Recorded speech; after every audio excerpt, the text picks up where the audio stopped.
Bom dia, meus irmãos, graça e a paz do Senhor Jesus. Com alegria, mais uma vez, estamos caminhando, aprendendo com Neemias. Neemias, nosso contemporâneo. Eu tive um professor na Faculdade Teológica Batista de Brasília, chamado Isaltino Gomes, que já está com o Senhor, e ele tem vários livros dos profetas menores, que ele fez comentário dizendo nosso contemporâneo. Então Neemias eu peguei emprestado dele, Neemias nosso contemporâneo. E Neemias, ele, como os irmãos já vêm acompanhando, o presbítero André semana passada falou no capítulo 4, e eu estou hoje fazer um resumo no capítulo 5, falar sobre um problema que estava acontecendo depois da reconstrução dos muros, 52 dias o muro reconstruindo, agora teve um problema sério. E o problema de relacionamento e problema financeiro e de alimentação. E isso trouxe uma desorganização, um tumulto entre eles. E Neemias, ouvindo os relatos, ouvindo a situação, toma uma providência. E qual é a providência que Neemias toma? Isso nós vamos falar resumidamente, porque esse programa está sendo gravado porque é o problema da nossa internet. Essa semana nós queremos resolver o problema da nossa internet, tá? E semana que vem nós estaremos, se Deus quiser, já com a internet de novo ao vivo. Esse programa está sendo gravado, não está sendo ao vivo, infelizmente, mas estaremos fazendo um resumo do capítulo 5, dos 15 primeiros versículos, para depois a gente, na próxima semana, nós iremos fazer todo um estudo mais completo para que os irmãos possam estar acompanhando, ok? Vamos ler o capítulo 5 de Neemias, do livro de Neemias. Diz assim: medida contra a usura. Como eu falei para vocês, dentro do contexto que estava acontecendo, houve um problema de usura, houve um problema de ganância, houve um problema de exploração dos próprios conterrâneos, explorando o próprio povo. Diz assim: foi grande, porém, o clamor do povo e de suas mulheres contra os judeus, seus irmãos. Porque havia os que diziam: somos muitos, nós, nossos filhos, nossas filhas, que se nos dê trigo para que comamos e vivamos. Também houve os que diziam: as nossas terras, as nossas vinhas, as nossas casas, hipotecamos para tomarmos trigo nesta fome. Houve ainda os que diziam: tomamos dinheiro emprestado até para o tributo do rei sobre as nossas terras e nossas vinhas. No entanto, nós somos da mesma carne como eles, e nossos filhos são tão bons como os deles. E eis que sujeitamos nossos filhos e nossas filhas para serem escravas. Algumas de nossas filhas já estão reduzidas à escravidão. Não está em nosso poder evitá-lo, pois os nossos campos e as nossas vinhas já são de outros. Ouvindo eu, pois, o seu clamor e estas palavras, muito me aborreci. Depois de ter considerado comigo mesmo, repreendi os nobres e magistrados e lhes disse: sois usurários, cada um para com seu irmão. E convoquei contra eles um grande ajuntamento. Disse-lhe: nós resgatamos os judeus, nossos irmãos, que foram vendidos a gente, segundo as nossas posses, e vós outros, negociareis vossos irmãos para que sejam vendidos a nós? Então se calaram e não acharam o que responder. Disse mais: não é bom o que fazeis. Porventura não devias andar no temor do nosso Deus, por causa do opróbrio dos gentios, os nossos inimigos? Também eu, meus irmãos e meus moços lhe demos dinheiro emprestados e trigo, demos de mão a esses empréstimos. Restituí-lhes hoje, vos peço, as suas terras e suas vinhas, os seus olivais, as suas casas, como também o centésimo do dinheiro do trigo, do vinho, do azeite que exigistes deles. Então responderam, restituir-lhes, emos, e nada lhe pediremos, faremos assim como diz. Então chamei os sacerdotes e os fiz jurar que fariam segundo o prometeram. Pai Celestial, em nome de Jesus, mais uma vez, nesta manhã, nós te damos graças, te louvamos e te exaltamos, porque, ó Deus, a realidade de Neemias, quando nós falamos Neemias, nosso contemporâneo, a realidade de Neemias é a realidade de muitos hoje. E pedimos o Senhor, a tua graça e a tua misericórdia, em nome de Jesus. Amém. Queridos, olha que situação. Até então, no capítulo 5, no capítulo 1, capítulo 2, capítulo 3, capítulo 4, não havia mencionado mulheres, as mulheres. Elas estavam anônimas, elas estavam ocultas, mas trabalhando. Pois eram elas que estavam junto aos seus maridos, com suas famílias, dando suporte na alimentação, no apoio, para que seus maridos pudessem estar construindo os muros e defendendo a cidade. Elas não apareceram, mas, no entanto, apareciam no total, né? Suas famílias. Mas agora, as mulheres. Olha, presta atenção no versículo 1 do capítulo 5. Foi grande, porém, o clamor do povo e de suas mulheres contra os judeus, seus irmãos.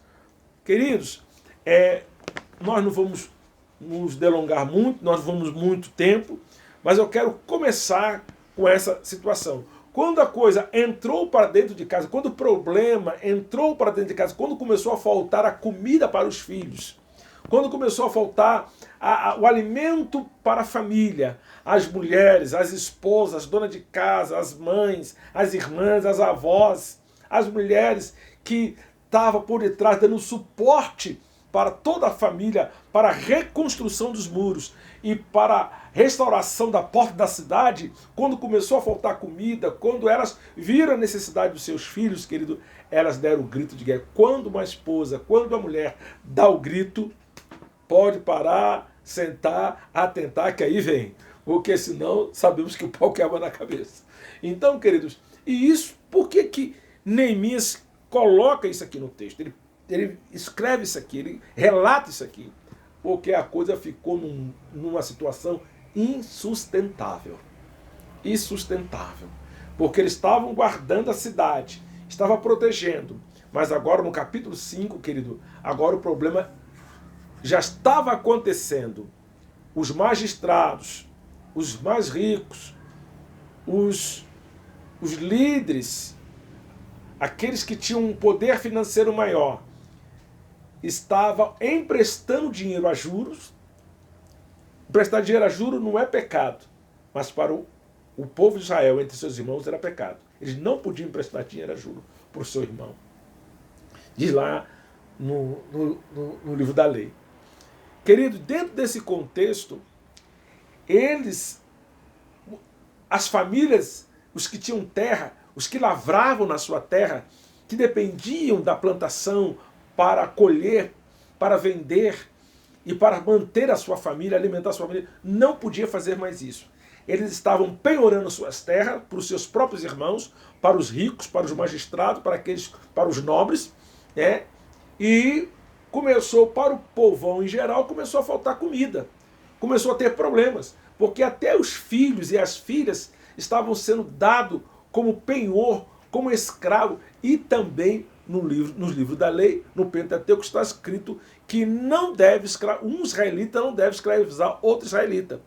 E eles estavam saindo daquela condição de cativo da Babilônia e agora dos persas. Né?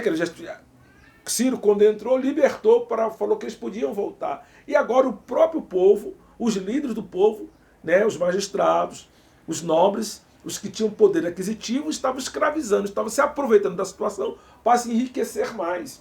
E a Bíblia fala sobre o pecado chamado usura. O que é usura?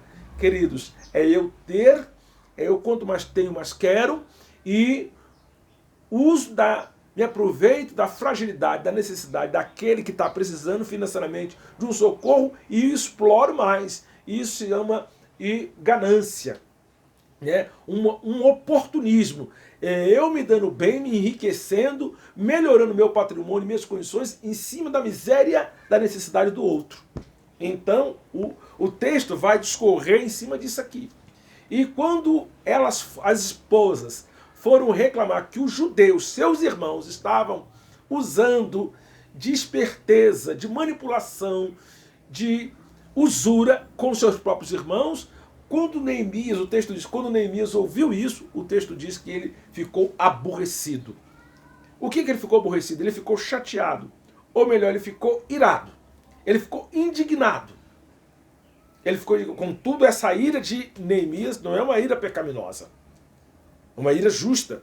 Porque como pode aqueles seus irmãos que têm mais condições explorar e se aproveitar da necessidade, da miséria do outro? Olha só, queridos, aqui o versículo 5.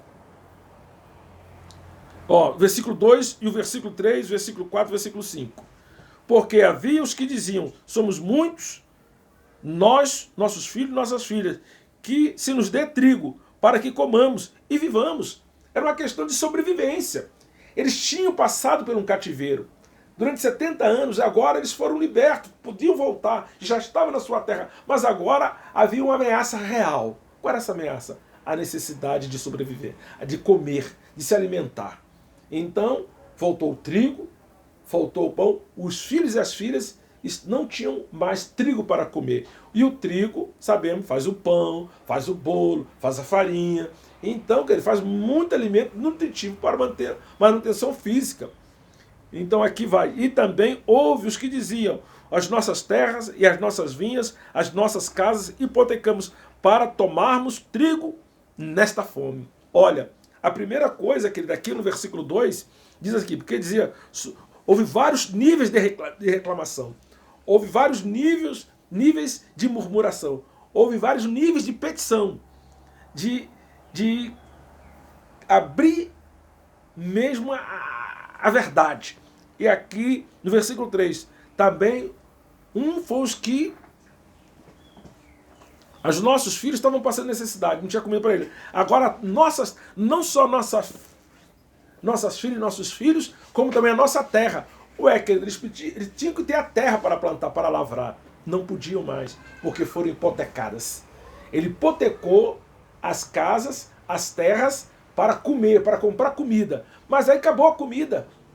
Acabou, não tinha mais de onde tirar. E agora, eu não posso mais trabalhar na terra. Ah, você quer trabalhar na terra? Coloque os seus filhos e suas filhas como escravos. E venha trabalhar para mim. Por um salário baixo. E isso, querido, é desonestidade. Né? Houve ainda os que diziam, tomamos dinheiro emprestado até com tributo. Isso é, pegar o dinheiro emprestado com o tesouro. Com o tesoureiro real, que colhia os impostos para mandar para a capital dos persas, do Medos persas, porque os reis, né, os impérios sobreviviam em cima dos povos conquistados que trabalhavam e pagavam tributo para eles. Então, nesse contexto aqui, as famílias, as pessoas foram pegar empréstimo, ajuda financeira com o tesoureiro real, e eles cobraram. E se aproveitando, faziam aquelas armação, como nos dias de hoje, queridos. Muitas vezes, por necessidade, sabe lá qual a sua necessidade é, e você vai ao banco, recorre ao empréstimo para amenizar, para socorrer, ou para quitar algumas dívidas, ou até mesmo para comprar comida, comprar uma casa, resolver alguns problemas de ordem financeira. E às vezes você não consegue pagar. E como você não consegue pagar, os juros aumentam. Muitas vezes você hipoteca a sua casa, seu carro, e você refinancia e as coisas aumentam. E aí o que faz? E aí estava dessa situação. Eles não tinham mais de onde tirar dinheiro, eles não tinham mais terra para plantar, eles não tinham mais de onde tirar comida. E foram reclamar para quem? Foram reclamar para o governador chamado Neemias. E Esdras também estava junto, ouvindo tudo isso. As autoridades, e Neemias o que fez? Neemias chama todo o povo em assembleia. uma grande assembleia. Chama os magistrados, aqui no versículo Neemias, no entanto, nós somos mesma carne, mesmo sangue. Olha que coisa. Você, meu irmão, está me escravizando. Você, meu irmão, não está vendo o que eu estou passando. Você, meu irmão, não é capaz de ter sensibilidade. Em nome de defender a sua família, você está explorando a minha? Então, querido, olha o que acontece, né? Não está no poder de evitá-los. Ouvindo eu, pois, versículo 6, ouvindo eu, pois, o seu clamor e estas palavras, muito me aborreci. Já falei sobre isso. Depois de ter considerado comigo mesmo, repreendi Neemias como homem de Deus, Neemias como um homem que foi enviado por Deus, percebeu isso. Ele percebeu e ouviu, depois de ouvir, ele exorta. Ele não deixa a coisa continuar. Nós devemos também, querido, às vezes a gente ouve algumas coisas, a gente tem poder de mudar algumas situações, nós nos tornamos insensíveis e passivos. Não queremos entrar numa briga, não queremos nos queimar, não queremos queimar a nossa imagem e muitas vezes deixamos a injustiça, o mal prevalecer. A gente não chega, não confronta, até entre os nossos filhos, dentro da nossa casa, dentro do nosso ambiente. Muitas vezes a gente tem o poder de mudar aquela situação, a gente não muda. Deixa claro, não é comigo. Eu tenho arroz, tenho feijão, tenho uma carne, tenho verduras na minha mesa, a minha família está dormindo, está bem abrigada, mas o outro? O que está acontecendo com o outro? E ler o livro de Neemias, queridos, corrige muitas coisas na nossa maneira de pensar, principalmente no aspecto político, social, né, econômico, né, que vive o nosso país. O nosso poder é o voto, mas nós temos que saber escolher. Agora estamos próximos à eleição, né, para prefeitos e vereadores. Então, querido, Brasília não vota, né, mas estamos aqui algumas cidades do entorno do nosso Distrito Federal, como Águas Lindas, Girassol, Cocalzinho, Formosa, Santo Antônio, Lusiânia, querido, algumas cidades aqui, Valparaíso, Novo Gama, que muitos amigos, até familiares nossos, moram lá. Então, querido, é necessário você ter em mente, querido, que tipo de pessoa, que tipo de governante, que tipo de representante você quer para você. Aquele que te favorece, aquele que te dá alguma coisa, que resolve o seu problema, mas o do outro. Nós devemos ter cuidado, nós como cristãos devemos estar atentos. Então, quando eu estava fazendo esses estudos, quando eu estava fazendo essa leitura na minha casa, quando eu estava fazendo, eu estava observando algumas peculiaridades nesse texto. E terminando, caminhando para o final, e eu estou colocando para você aqui, querido, qual foi a atitude de Neemias? Neemias ouviu passivo? Não. Neemias se aborreceu, chamou os magistrados, chamou os nobres, chamou a liderança, chamou o povo, chamou todo mundo e confrontou. E levou uma solução para que eles devolvessem as terras, para que eles devolvessem as famílias, os filhos, para que eles devolvessem o dinheiro, inclusive até a 10ª parte, devolvessem tudo que eles haviam pego e que pudesse o povo trabalhar e que tudo fosse resolvido. Neemias fez isso. Ele é um administrador, mas também ele era um político. Neemias foi um político, mas um político com P maiúsculo, um político sério, comprometido. Ele era um governador, mas era um homem que temia Deus. O temor do Senhor nos faz viver com equidade. O temor do Senhor nos faz viver com justiça. O temor do Senhor nos faz ver, querido, o que não nos pertence, eu não devo me apropriar. Usando da lei, usando da justiça, entre aspas, para me apropriar. Não era pecado ter os juros, usar os juros, mas entre os israelitas não era permitido que eles emprestassem juros. Mas os israelitas podiam emprestar juros a outros povos. E isso estava servindo de vergonha, de humilhação para os gentios e para outros povos. Deus, usando Neemias, com conhecimento da lei, com conhecimento da vontade de Deus revelada, ele rompeu essa injustiça, esse ciclo que estava se criando, se repetindo. Uma coisa que já vinha acontecendo. Neemias tomou conhecimento. E quando Neemias toma conhecimento, ele age como governador e ele chama os sacerdotes. Esdras estava lá como escriba e confere com ele. Isso, a lei proíbe isso, a lei não permite isso. E Neemias era um homem que andava de acordo com a vontade revelada de Deus na lei. Ele era um homem piedoso, sensível. O homem que teme a Deus, querido, é o homem que sente a necessidade do outro. O homem que teme a Deus é um homem que olha para a necessidade do outro. O homem que teme a Deus é um homem que reparte com o outro.